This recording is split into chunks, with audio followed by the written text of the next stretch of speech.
As the feisty nonsense granny on the Beverly Hillbillies, Irene Ryan made people laugh, but behind the scenes, she was nothing like the backwoods matriarch she played. With a career that spanned vaudeville, radio, Broadway, and TV, Ryan was more than just Granny. She was a seasoned performer with a lifetime of experience. But what happened after the cameras stopped rolling?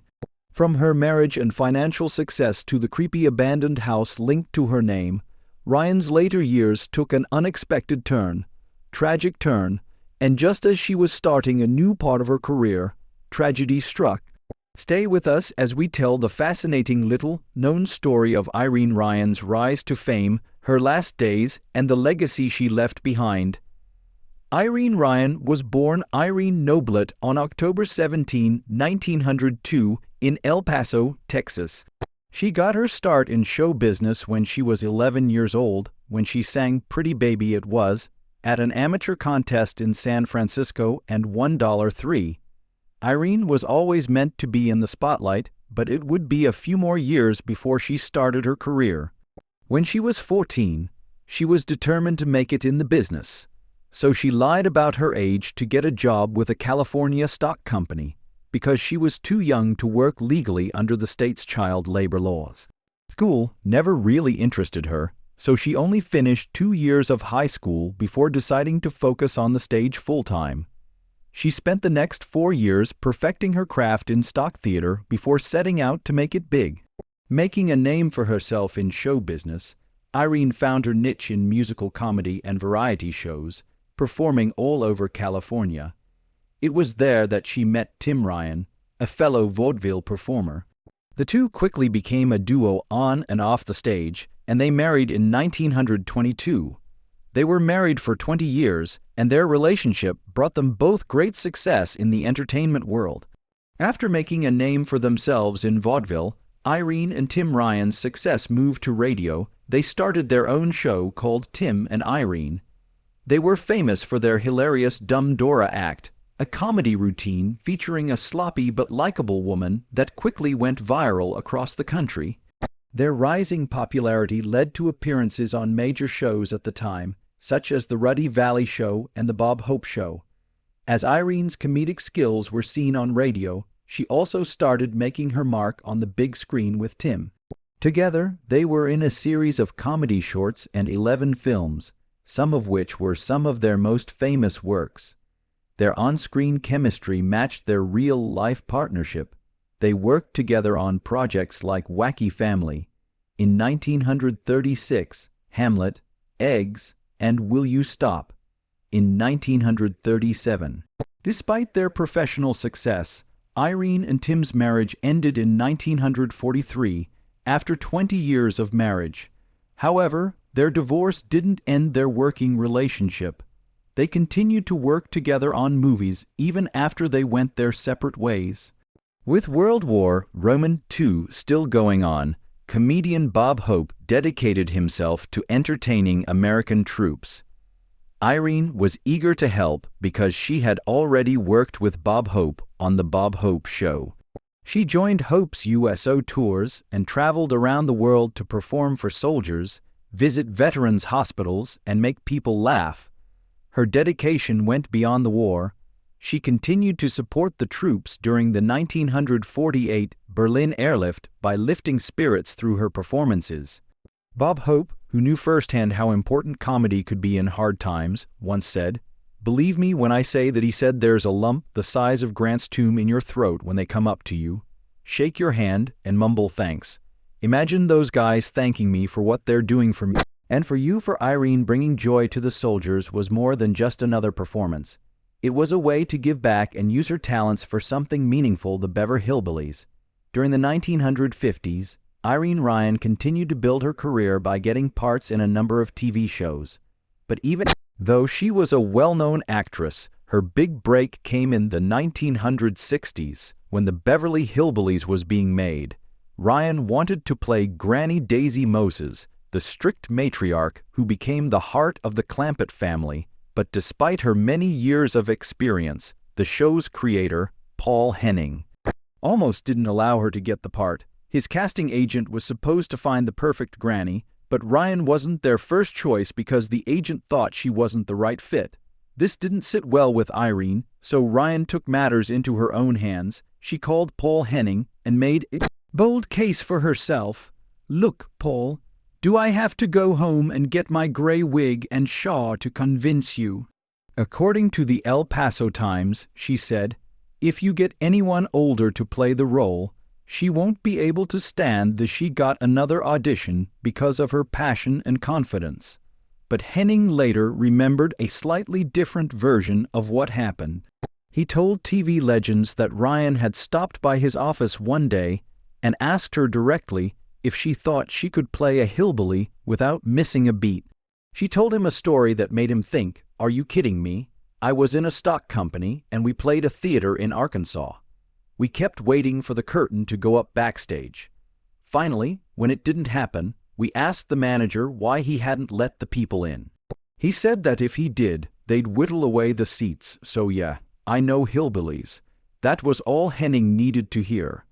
Irene Ryan had the experience and the right amount of grit and humor to play Granny Moses.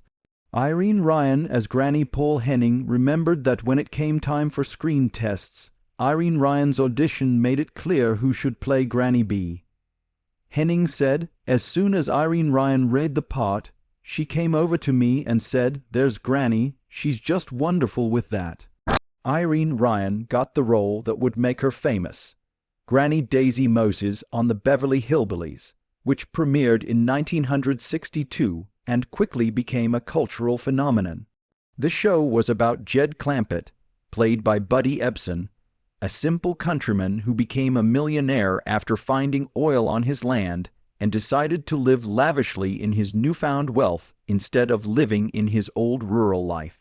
He moved to Beverly Hills with his family, creating a comedic clash between old-fashioned country ways and high society. Max Baer Jr. played the naive but likable Jethro Bodine. Donna Douglas played the sweet and charming Ellie Mae Clampett, and Irene Ryan played Granny, the strict family matriarch who kept everyone in line. Viewers fell in love with the show right away, and in just 3 weeks, the Beverly Hillbillies shot to the top of the ratings. According to IMDb, it set a record for the fastest rise to the top of television shows ever. It even did better than Bob Hope's legendary show in audience polls, which was something that no other show had done at the time. Behind the scenes, though, the producers kept a few secrets from the public to make sure that the show's magic stayed intact even decades later. The Beverly Hillbillies is still a beloved classic, and new generations watch reruns to enjoy it. Even after getting the part, Ryan never let herself feel even though the Beverly Hillbillies became one of the biggest TV shows of all time. Ryan was always afraid that she would lose her job. In a 1965 interview with the Star-Gazette, she said, "I'm the first one on the set for every scene all my life. I've been on time.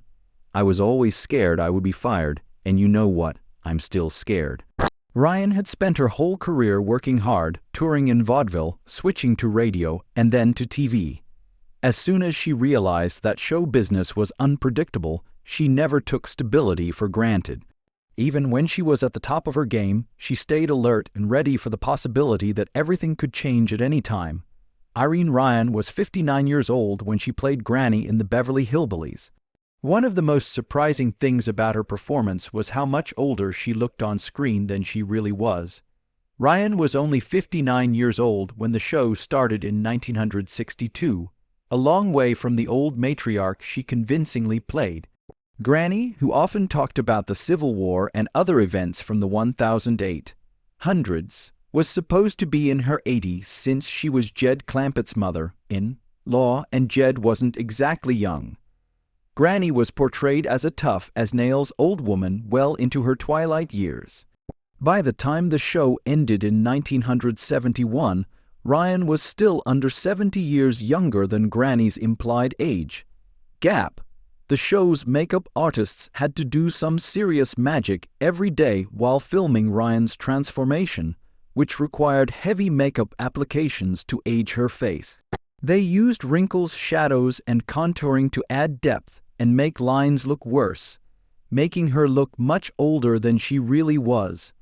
Her signature gray wig and frumpy old-fashioned clothes added to the illusion. The aging process used on the Beverly Hillbillies was so good that viewers at the time had no idea. Ryan wasn't a real old woman, but the makeup techniques used on her later became common in TV and movies, influencing the way makeup was used in shows like The Golden Girls. On lower-resolution TV in the 1960s and 1970s, the change was almost invisible. It wasn't until decades later that some of the makeup tricks became more noticeable. However, Ryan's performance was so convincing that people rarely question her age today.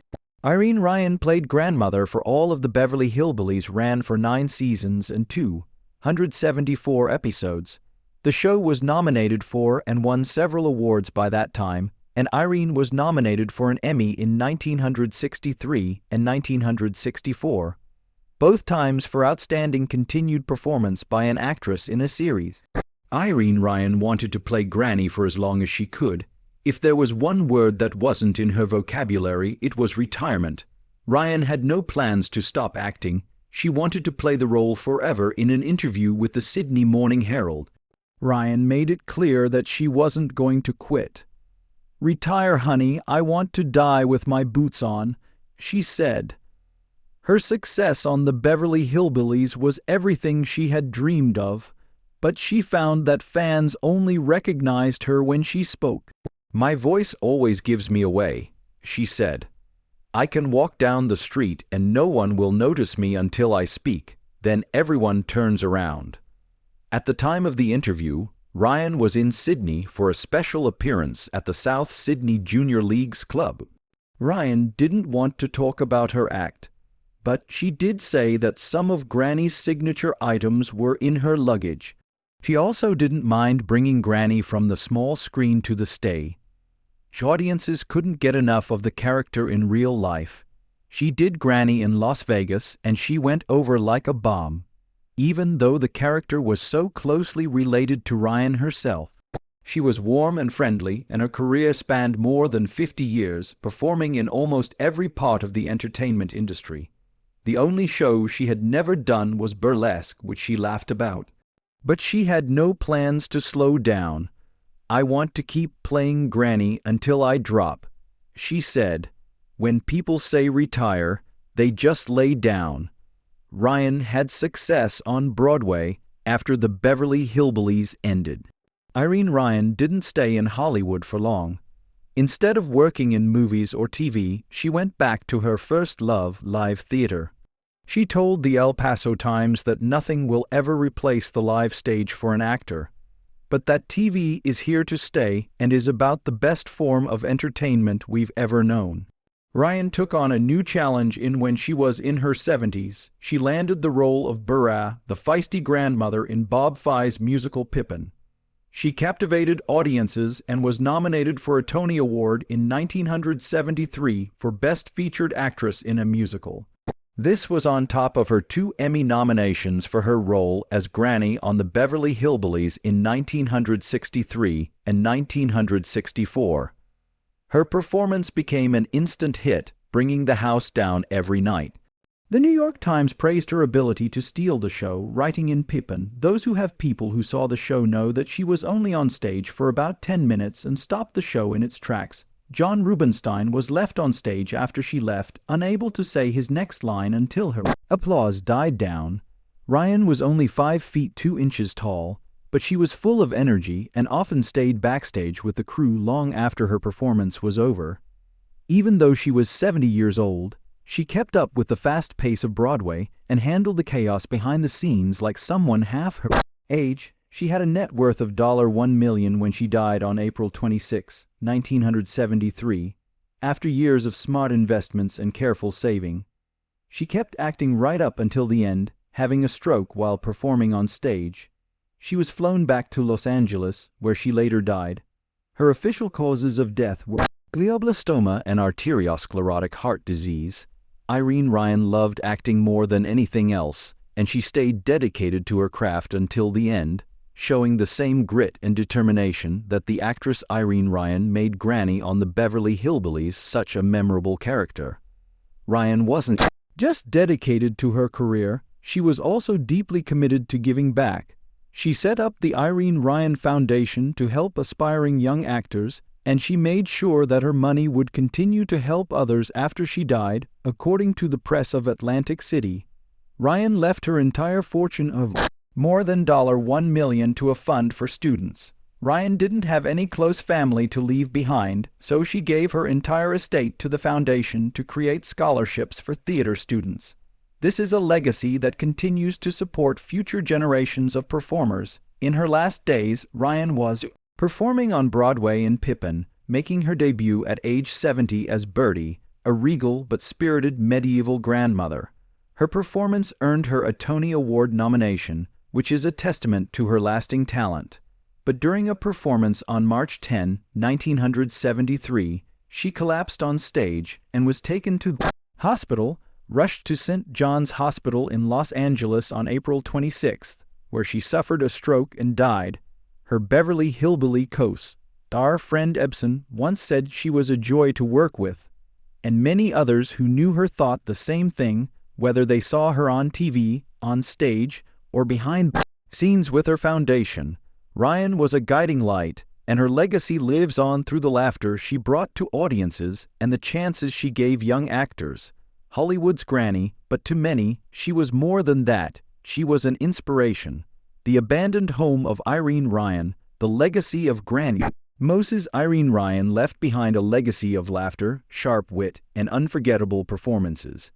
However, one less well-known part of her history is the house she once owned, which stands as a quiet reminder of the actress's life outside of Hollywood. Ryan's role as Granny Clampett made her famous, but her real-life residents still live there.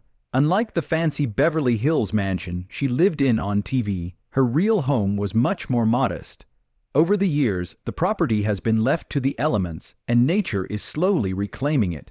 Reports and urban exploration accounts suggest that the house remains mostly untouched, with personal items, furniture, and even some memorabilia from her career scattered around inside. Some say that old newspaper clippings, framed photos, and other memorabilia still line the dusty shelves, giving a glimpse into the life she lived outside of the cameras.